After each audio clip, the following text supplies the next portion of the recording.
All right, here we go. Another Bohemian Hunting Club quick tip for you, ladies and gentlemen. Yes, you, and your lazy ass back there in the back. You too.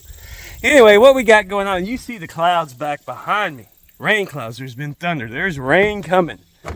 Definitely rain coming around here. Well, if you take the lawnmower out to deer camp and you're doing work and you're going back home and you might be driving in the rain, your feed sacks that you use for corn, yes, these, if you save it when it's empty, can be used as a cover for your motor on right there. A little bit of duct tape.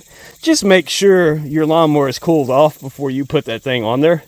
But there you go. The feed sack can double up as an all-weather engine cover. Bohemian Hunting Club. Thanks for